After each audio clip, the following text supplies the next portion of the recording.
Hello everyone and welcome back to a professional match of StarCraft 2. Today it's time for a Zerg versus Terran where we find ourselves on Blackburn. Spawning right here in the bottom right hand corner of the map and playing with the red Zerg drones from South Korea, we have none other than Dark. His opponent in the bottom left, his opponent and teammate actually, both of these players play for Dragon Phoenix Gaming. Playing with the blue Terran SCVs from South Korea as well, we have none other than Cure. Alright, so Cure versus Dark. A proper high-level match of Terran versus Zerg from South Korea. Both of these guys are currently in the top 10 overall, so when it comes to the Aliga Leg rankings, Cure is currently considered to be the number 8 on the planet, and Dark currently the number 3. Now, this is from a recent ESL Open Cup. Basically, what I did is I loaded up a bunch of the replays and I selected the longest one that was recently played. And it turned out that, well, it's both of these guys. So it should be a really exciting match because obviously they face off against each other. They have quite a bit of history. And it feels to me that historically speaking, Dark doesn't really practice in a whole lot of these online tournaments. So this is, well, like I said, from the ESL Open Cup, which is like $150 for the first place prize. But he's actually been playing in quite a few of them recently, so I might be able to cover him a little more often as well on the YouTube channel. Now, of course, Cure, at the very least, historically speaking, has had an absolute blast in the online weekly cups. He's been playing them for years. But recently, back in October, he won a premier tournament as well, the GSL Code S, arguably the hardest tournament to win of them all. So very impressive right there for Cure. He won that back in October, if I'm not mistaken, and the winner of the previous GSL Code S season before that was actually Dark. I think that was back in either June or July. So there's only a few GSL Code S's every year. I think there's 3 actually every year, so there's 3 seasons. And Cure won the most recent one, so very impressive stuff. But of course, Dark is by no means a weak player. This guy's ridiculously good. We actually have an interesting position right here on that very first barracks. So normally the barracks is positioned over here. Overlord. Look how fast it'll go once it goes out of the circle. Oh my god. Significant improvements. Step aside, Max Verstappen. What do you know about racing? This Overlord is way faster.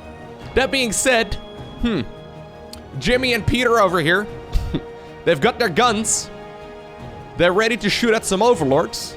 Dark gonna try and hide this Overlord right here. So normally what they do is they send the Overlord in that direction. Obviously, you wouldn't really be able to see too much anyways, and Cure is gonna start gunning down this very first Overlord. Now, it was a quick spawning pool right here from the Zerg player, so links are already going across the map. Currently, the Overlord is actually still alive. Dark, desperately trying to see if he can keep this one up and running, or flying, I guess. But yeah, I was gonna say, I don't think it's gonna happen. Although, there will be some retaliation right here. These Marines are not gonna be able to get out of here alive, and honestly, with this amount of Zerglings out, especially with 2 of them right away running forward towards the natural expansion, they're going to be able to go straight into the main base. Normally, you want to keep that Overlord rather alive to scout around the main base of the Terran player at around the 4-minute mark. But I guess at this point, yep, Dark sees everything. He sees the timing right there of the starport, so he knows exactly what it is that he's going to be going up against. Very cool. All right, so all things considered, pretty successful beginning right here for the Zerg player, especially since he got the full scouting info. Dodging the slowing circle there that time around. He's gonna go into a very quick Roach Warren here. Cure actually. Immediately YOLOing a Hellion into the natural expansion of the Zerg. Normally you save the Hellions up for a little while. Nice little move right there with the drones as well, actually, by Dark. Alright, so both of these guys, you can tell, right, that they have played against each other many times and that they know exactly what the opponent is capable of. Apparently this Hellion, it was just there for scouting purposes. Very interesting, because already there's a follow-up right here. There is a tech lab. I'm pretty sure if you see a Roach Warren this early on, you have to expect a Roach all-in, even though Dark probably won't be going for it after he's been scouted. But you kind of have to go for a Banshee, right? I think you have to if you're Cure here. Just because, well, roaches, you know, they can't lie on their back and shoot acid at planes. So they, generally speaking, die pretty easily. There's still a couple of roaches coming up, but I wouldn't be surprised at all if those are mostly just going to be for the defense. 8 Marines inside of the main base of the Zerg player. No link speed, by the way. So Dark might actually take a bunch of damage here. Second Overlord going down in this game. Very clean, though, all things considered here from the Zerg player. Third Overlord in a little bit of trouble as well. So this is obviously nice, right? Getting those Overlords is very helpful, but is it enough? So the Roaches are going to start marching, it seems, I think. Maybe not. Okay, instead they're just gonna protect the edge of the creep. I was gonna say, making sure that the creep is denied is such an important part of the Terran versus Zerg early game. If the Terran player doesn't really manage to push back the creep early on at all, it's gonna be at his third base before he, like, takes the third base himself. Okay, maybe that's a little bit extreme, because usually the third is taken all the way right here in the back, but there's no denying that the creep is gonna move forward very quickly. And even though 3 Overlords is nice, I don't really know if it's enough. Anyways, lair coming up right here for Dark. Third command center just about to finish up as well for Cure. It's part of the wall off right here in the Natural Expo. He's going to be going into the 1-1 upgrades here, and he's just transitioning towards that good old Bio-Terran army. I feel like Dark is the only high-level Zerg player that really likes to mix in Roaches and Ravagers this often. I wouldn't be surprised at all if he decides to go for Missile and Carapace upgrades. It's actually kind of strange. So, Roaches and Ravagers, they fall off really hard. Yeah, there it is. So, +1 Missile and then also +1 Carapace. They fall off really hard as the game progresses. So we see it from time to time as well from, like, you know, Serral, Dark, Rogue, or, well, Dark obviously. Serral, Rogue, Reyna, rather, the other top-level Zerg players. We see them playing Roaches and Ravagers from time to time as well, but not nearly as often as Dark. Dark seems to really, yeah, enjoy this style more so than anyone else. And he's very good at it. I mean, I think he's earned north of, like, $850,000 or something in tournaments. A lot of Terran versus Zergs there, and he's been playing this style for years. But it's always kind of curious to me, because ultimately, right, it always feels better to go Ling Bane to me. Because, you know, the Lings and the Banes actually carry in the late game as well, whereas the Roaches and the Ravagers, they fall off so hard. So already, actually, we have a Hydra Den coming up. We also have a Infestation Pit, so I'm expecting a quick Hive, and then probably a Lurker Den coming up. And then it all of a sudden makes a whole lot more sense, right? Then those Missile upgrades will benefit the Hydras as well as those Lurkers a little bit. And at that point, oh, he's going for a couple Infestors as well. Okay, there's the Lurker Den, there's the Hive too. He's playing very tech-heavy. Yeah, he's got no plans of being aggressive here anytime soon. Basically giving the Terran player the chance to do whatever he likes. Well, what is that? Cure is gonna go for the 1-1 upgrades, like I said. He's just transitioning towards a ton of stuff. Just adding on more and more production, hitting a bit of a supply block there, which is a little bit sloppy. Not really a move you can make. 4 Overlords are coming up as well, though, for Dark, because he also hit a bit of a supply block. So, in the end, it doesn't really matter all too much. But in the end, it does. Okay, sorry. Wouldn't be surprised at all to see a 4th command center coming up here pretty soon as well for Cure. Cure just allowing the Zerg player to tech up as well. Not really, yeah, denying it here or really trying to do a lot of damage. Quite like that. 2 Hellions from earlier. Just trying to harass the back of the mineral line. But both of these players are just giving the opponent the chance to do whatever they like. Now, personally, this always scares me a little bit more for the Terran player, because I've seen Zerg players just absolutely overwhelm Terrans with a sudden, like, Lurker transition. The problem usually is that Terran players aren't really expecting the Lurkers just yet. And then suddenly they get fungled, the Lurkers burrow underneath, and everything just dies. There's the Vipers as well. Okay. So Dark is just gonna go for every spellcaster. He's got Roaches, Ravagers, Vipers, Infestors, and Queens. I don't really know exactly how many hands the man has, but most of those units need separate hotkeys. But technically speaking, if you hit everything perfectly, it can deal a ton of damage. Cure, though, gotta go for the bread and butter. Marine Marauder, Medivac, Siege Tank. Very strong, obviously. Fungal! Ooh, you gotta be so careful. Infestors have a skill called Fungal Growth that allows them to slow down units in place. And obviously then the Corrosive Bile follow-up is significantly easier from those Ravagers. So that's what Dark is trying to do over here. Cured out, trying to invite this Zerg player off of creep. A couple of Zerglings going in for the counterattack, and this could actually be a bit annoying, although reinforcing Terran units are going to be available. Yeah, Cure really wants this Zerg player to march down the ramp into that line of fire of the siege tanks. But for now, it seems that Dark is just going to take the top right and base instead. Go for the Lurker upgrades and just pretend that the Terran army isn't here, I guess. Just shoot a little bit at the units that are available. Ooh, okay. Couple of balls do connect there. Lurker ranged upgrade coming up as well. 6 Hydras finally. Yeah, so Dark, I guess he's using those Infestors and Vipers just to buy time. So we're only 9.5 minutes into this game, but it already seems that we are in the late game, which is kind of funny. Anyways, what I was trying to get at earlier is that if suddenly Lurkers pop out and Terran isn't prepared for them, so you don't have, like, ghosts out, or, for example, liberators, the game can become an absolute disaster. Vipers! Or, sorry, infestors right there. One of them does land a very nice fungal growth. I feel like there was the potential for a second fungal as well, but he's just trying to save up as much energy here as possible. Lurkers are already coming up. There we go. There's another fungal. Once again, a couple corrosive biles as well. Oh my god, there's a massive one. And now all of a sudden, Seismic Spines is going to finish in about 5 seconds. Lurkers will have their ranged upgrade as well as their speedy burrow upgrade. I don't think that Dark is going to be able... Or, sorry, that Cure is going to be able to really push through this. I don't think Dark is even going to lose a base. Okay, this is the first time he sees the Vipers as well. Beautiful plays right here from Dark, to be honest. He's giving Cure the impression that he's winning, but...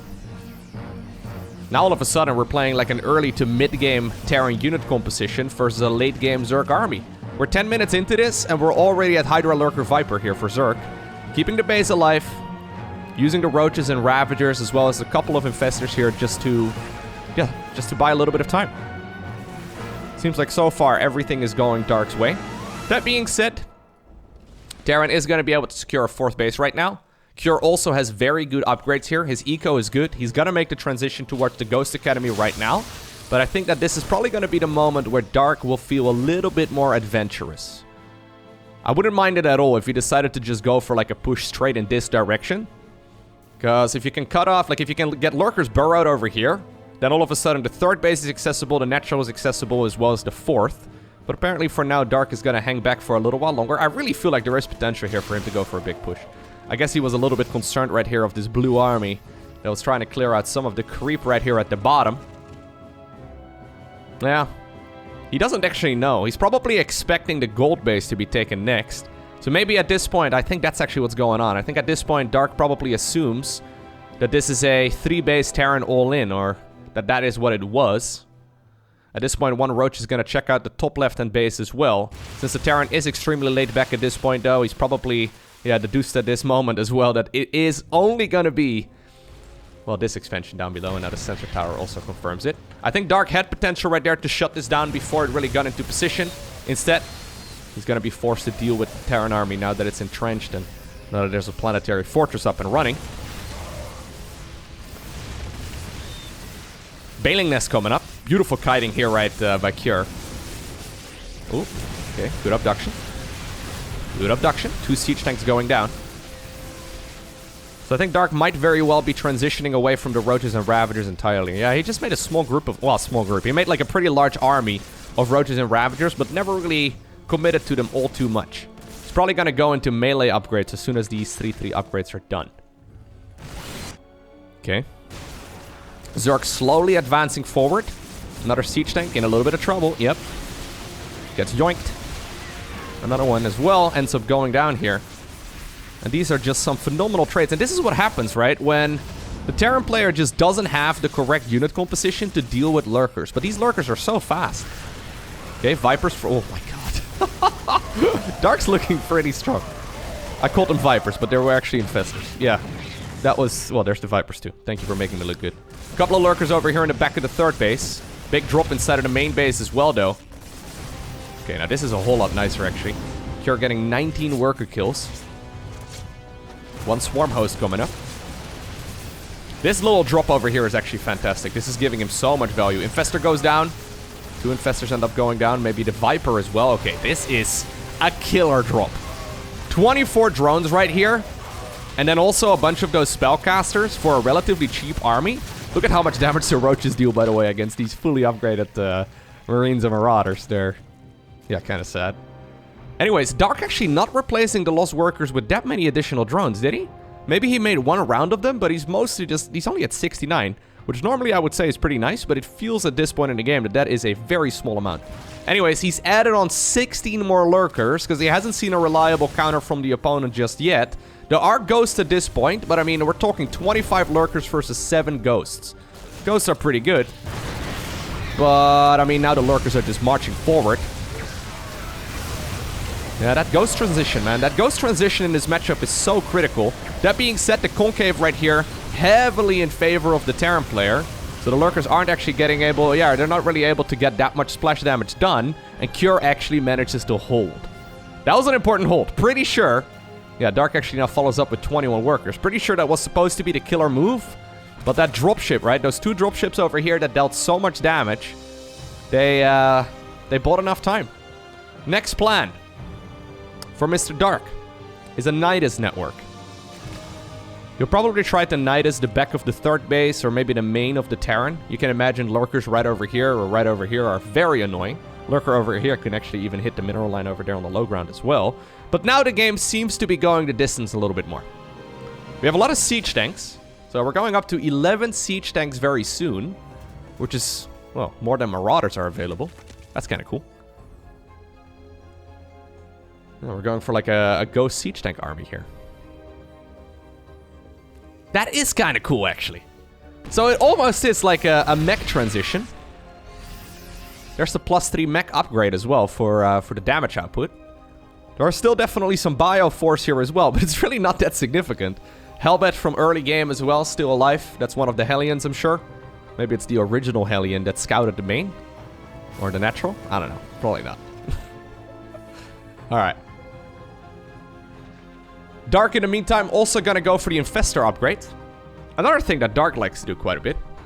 I feel like the top level Zergs don't, generally speaking, play very Infestor heavy, but it's so strong. So he's got the Pathogen Glands upgrade, which is the Infestor energy upgrade, meaning that they just simply spawn with more energy. Nidus Worm instead of the main base, by the way. Don't think it's gonna happen, though. Very nice catch here by Cure. But he's also now got the Neural Parasite upgrade, about halfway done. And that gives the Infestors a new spell that essentially allows them to take control temporarily, if they are in range at the very least, of enemy units.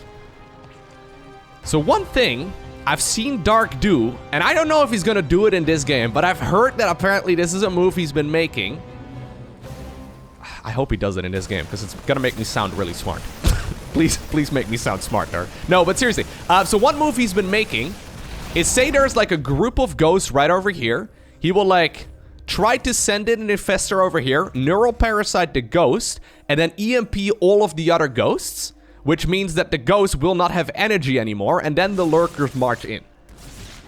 It's one of those moves that you come up with, you know, in your dreams, and then, you know, you try it out in the game and it seems impossible, but I've heard that in a bunch of the TSL games, Dark apparently actually managed to pull it off. So, I think these games were probably played... I think I heard of the TSL games about a week ago. I think these games actually were played about the same time. So I kind of hope he's actually going to try and pull it off. Ultralisk Cavern coming up as well. I feel like if this was Maru, we'd see like 17 more command centers. Okay, there's 2 more over there. I casted that game on Saturday, right? Where Maru decided to explode with the command center count. I'll go ahead and post a link to that down below in the description of this video in case you want to go check it out. It is interesting to me to see the contrast between, like, Dark is playing very different than, like, Raynor was in that game, right? But it's kind of curious to me that, like, curious. Curious in the sense that, like, Cure is playing a very different style here than Maru is. And, yeah, they're both equally highly skilled. Or right around the same skill level anyways. But they definitely do have a different approach. Alright, so Dark is not afraid to play a full-on split map scenario. So, on Blackburn, if you draw like a vertical line through the minimap, the map is mirrored from this position all the way to like the top position, right? So like if you imagine like an imaginary line over there, the right side should be the Zergs, the left side should be the Terrans. Meaning that 2 bases on this map, the 6 o'clock and the 12 o'clock, are contested. If Dark manages to mine the entire 12 o'clock position, as well as the entire 6 o'clock position, it really doesn't matter what Cure does. Because, I mean, Zerg usually trades inefficiently, but it's not 2 bases, right? Like 2 full bases worth of ineffectiveness. Maybe. It could be, but I'm not 100% sure. We're now at 20 siege tanks, by the way. Wow, okay. He's got 69 drones, that's pretty nice. I made that joke for the 2nd time in one game. I don't know, man. I would love to see some nukes here as well. There's even a Thor coming up. Alright. Anyways. Apparently, Dark mostly just giving up this base. He's like, okay, if you're gonna spend a lot of time trying to kill that base in the bottom corner, or in the bottom section at the 6 o'clock, I'll just blow up your command centers. Because there's no way you're gonna be able to run fast enough with that siege tank force of yours towards the top left. So a base for a base is definitely in favor right here of Dark, because he's got more of them. Nice snipes right there, though. 19 drones, or SCVs rather, ended up going down. Dark does still have a very high worker count, maybe a little bit too high. Anyways, there were plenty of command centers where that came from, so Cure. It's just gonna replace the lost CC with a new one. There's the tactical nuke. 11 additional infestors are coming up. Greater Spire is done. Ultras. Is there chitinous plating? No, as far as I can tell, there's not. So he could go for one of those, but not exactly sure. I would love to see +3 melee, by the way. It benefits both the Banelings as well as the Zerglings, and there's quite a few of those. Dark this time around, though, is not going to wait until the planetary is done. He's just going to hit this, well, this top left-hand base once again. Alright. So there is a nuke ready to go.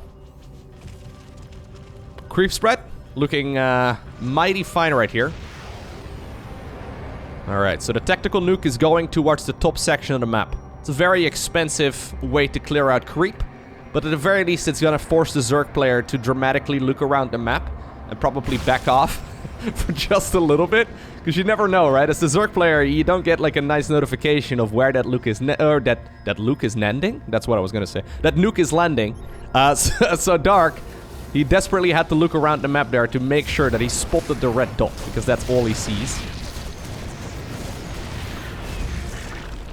Anyways, that bought a little bit of time here. This is a very curious unit composition. Dark actually gonna go for Brute Lords at this point.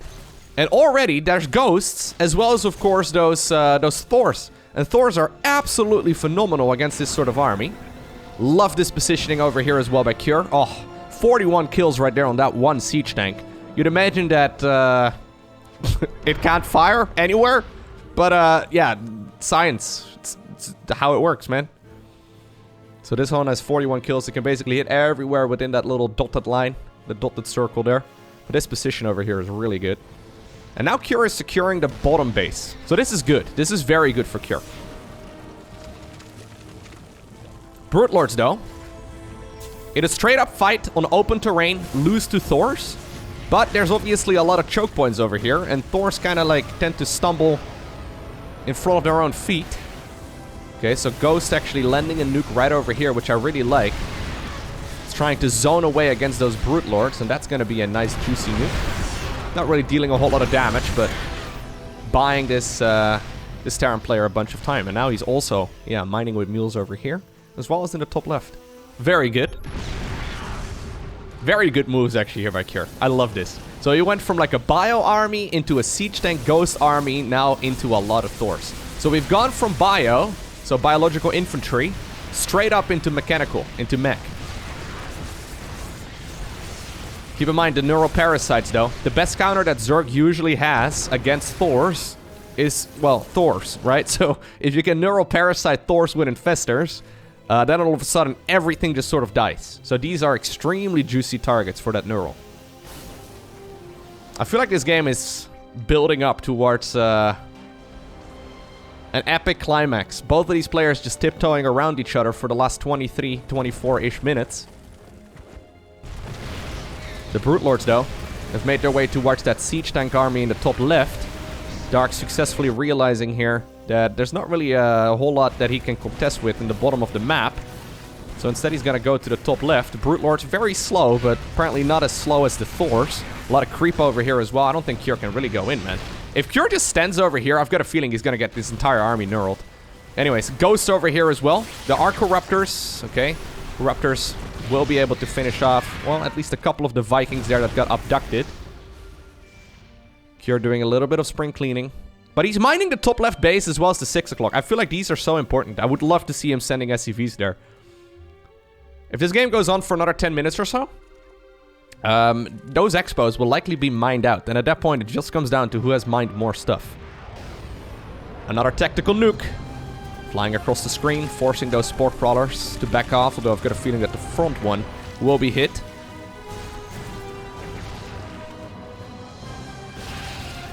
Doesn't matter. Laughs in the face of danger. 7 health. As long as it's more than 0, it's all good. One brave lurker trying to morph, or trying to just walk over there, but... Oh. Almost ended up falling out of the map. We have a lot of Thors here. So we're going up to 13 Thors. Did I see that correctly? No, he canceled a couple of them, I think. Or maybe they just popped. I'm not exactly sure as I switched the tabs. Okay. It's a very dangerous Terran army over here, but the Zerg is just microing this brilliantly. The thing is, those Thors and Ghosts can't really move that far forward because they will get killed by either Banelings or by the Infestors. Another tactical nuke flying across the map. Now the Brute Lords are once again gonna go after the Expo at the gold. Luckily here for the Terran player though, he didn't make that a... Ooh. Okay. He didn't make that a... an orbital command so it can actually lift. Planetaries cannot lift. Pure is done with running around like a fool. Instead, he decides to now go straight to the other side of the map. A little bit dangerous here. That is a proper Brute Lord clump. 19 Brute Lords. When's the last time you've seen Brute Lords in Terran vs. Zerg? Like, genuinely. These are not units we normally see anymore because the Thors are supposed to counter them. And especially when there's already Ghosts out, it just seems like such a dumb transition. But Dark is using the terrain right here on Blackburn very well. I've casted a lot of Terran vs. Zergs over the last couple of months. I don't think a single one have had any Brute Lords in them.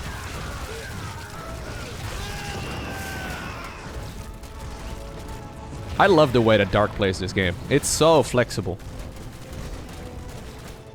Like he's the opposite of a one-trick pony. Ooh, he's taking this base? I almost feel like you should plant a hatchery over there instead. Anyways, Cure, a little bit indecisive here. And it might end up costing him because he was pushing wonderfully here. Then the Terran army just kind of stood there for a while in the bottom section of the map and did nothing. Now he's finally making the move once again. The problem with Brute Lords is that oftentimes not only are they not a really good match for the Brute or for the Thors straight up, they're also very slow, so they're going to take a little bit to get back here. That being said, this is a Terran army on creep. And I'm a little bit worried here. How exactly is Cure going to try and engage this? This is not really a microable army either. I mean, he's setting up a split, and that's about it. The Brute Lords have arrived. Trying to micro here to the best of their abilities. Another tactical nuke is going to be deployed right here in the middle of this battle as well. Trying to prevent units from coming up from the high ground.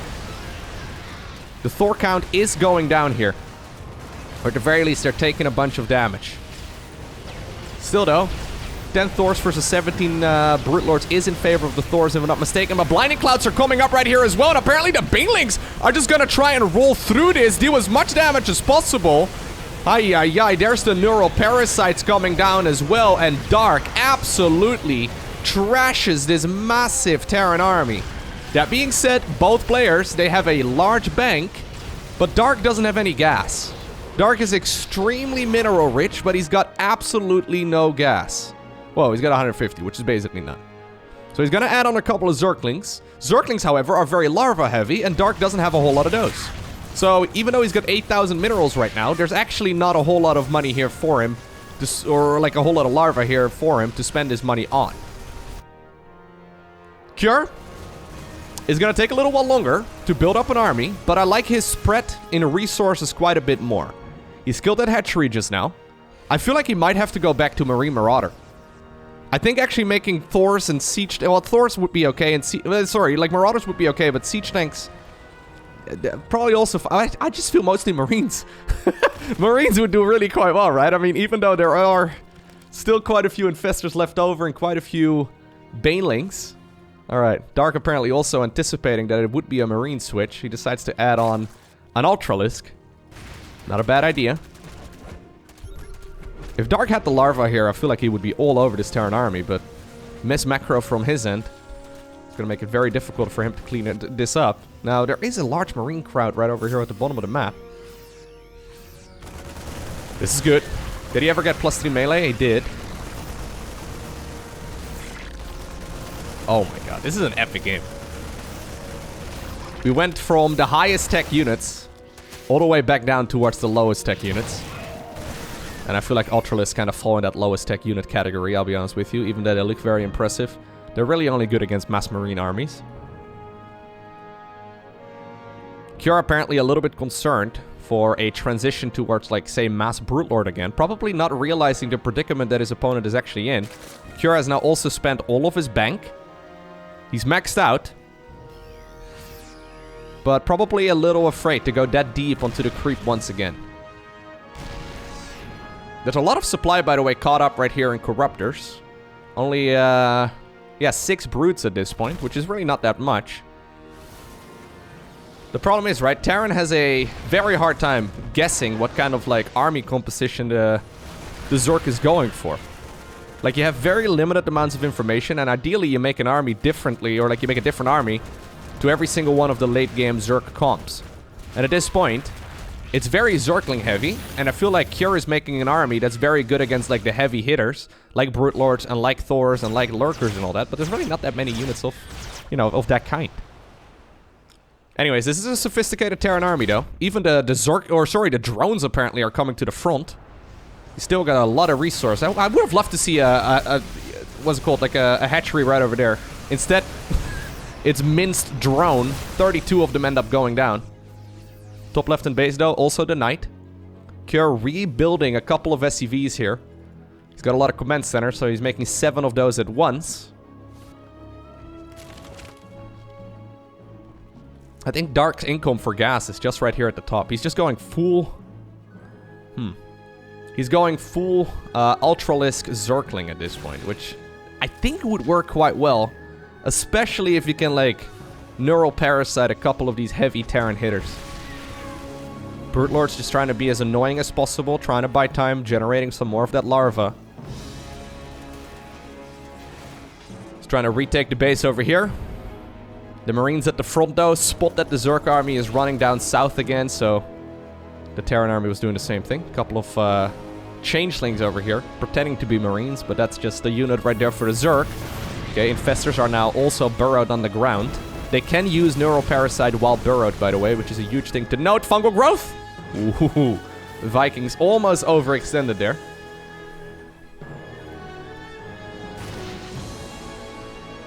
Okay. Kjör's finally going to be able to continue mining over here, it seems, but it is still looking very dicey.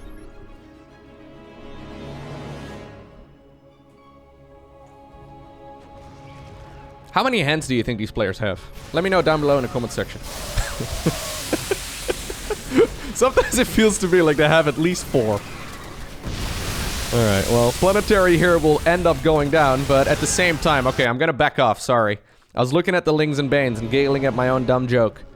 While that Zergling Baneling army is going down south, apparently there is a big fight happening up north. Okay, there's the EMP. Trying to reduce the energy right there on those Infestors, but a bunch of them definitely do still have energy, and there's some huge fungal growths coming up right now. I had no idea that that was gonna happen. Okay, Infestors, though, are being all-army hotkeyed a little bit further forward as well. And even though the Thors are dealing quite a bit of damage, are they dealing enough? Zerglings right now, though, coming up from the back as well. Medevac's still around. Since the Corruptors were sleeping on the job there for a little bit, the Medevacs actually stayed alive, and they are the saving grace right there for Kjör, who just barely manages to keep those units alive. Oh my god, okay. Okay. So we're 33 minutes into this game. Both players are pretty much broke. Dark has decided to go for Queens right now, which I guess makes sense if you don't have a whole lot of gas. Yeah, Queens are very strong if you have the creep to connect the bases. You can transfuse Ultras, you can transfuse, like, Brute Lords and whatever else. Kjör on the other end. Try to build whatever he can, right? Just making an army. Oh, wow.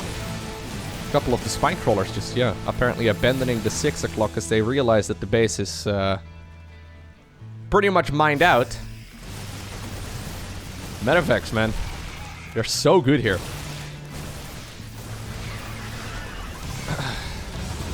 Did that siege tank, by the way, die? The 40+ kill one? I guess so. Fungal. Okay. Fungal into Spine Crawler. You cannot lift up Marines, by the way, inside of a medevac when they are fungal. Important distinction to make. Dark wants to deal damage over here, but nicely done. He's trying to find openings right here. He knows he's been damaging the armor right here of Cure, but Cure's force still looks quite significant. One pesky little Zergling over here preventing this orbital command from landing. This is the last base with mineral patches very soon, by the way. There's also the top left, but there's Zerglings ready to harass this at a moment's notice. Okay, one Corruptor ends up going down here in exchange for taking some damage right there on the CC. I think that's a pretty good deal. Marines will be able to run away. Medevacs are here in time. Alright. I think Dark has successfully decided that indeed that final battle will likely be taking place at the 6 o'clock position. Slow pushing spines and spores that he had left over scattered around the map towards this spot on the map as well. Cure is finally getting rid of that one pesky Zergling that was underneath, and now he can continue mining over here. At the same time though, a big Zergling run by over at the golden minerals. Cure is selling the story so successfully that I also thought that that is what he was going for. Luckily, a few of the workers there do get evacuated on out of there with the medevac. But Cure doesn't care. Cure is happy with this one base over here. Will he capture it? Or will he let it slip? Because my palms are getting sweaty here, man. If there was spaghetti, it would probably be all over my sweater already as well. Anyways, here we go. Fungal growth. EMP as well on the queen. Okay. Couple of snipes right there on the Brute Lords, but the Queens do have enough transfusion energy to keep that Brute alive for the time being. God, the Terran army really doesn't look that stunning here, right? Okay, here's the Zergling flood. The Zergling flood from the gold base has arrived over in this position as well. Once again, infestors are burrowed underground and they are knurling whatever they can. And I think there might just be a little bit too much Zerg at this stage in the game. Dark is overwhelming the final bastion of this Terran player, and I've got a feeling that once this base is gone, there's just not enough. Okay, orbital command goes down. Those Marines, oh my god, they even get bungled here as well. Cure on his last legs, types GG. And with that, it is gonna be Dark who obtains the victory in a banger of Terran versus Zerg. That was sick. Yo, if you made it all the way until the end of this video, please do me a favor. Hit that like button. Thank you.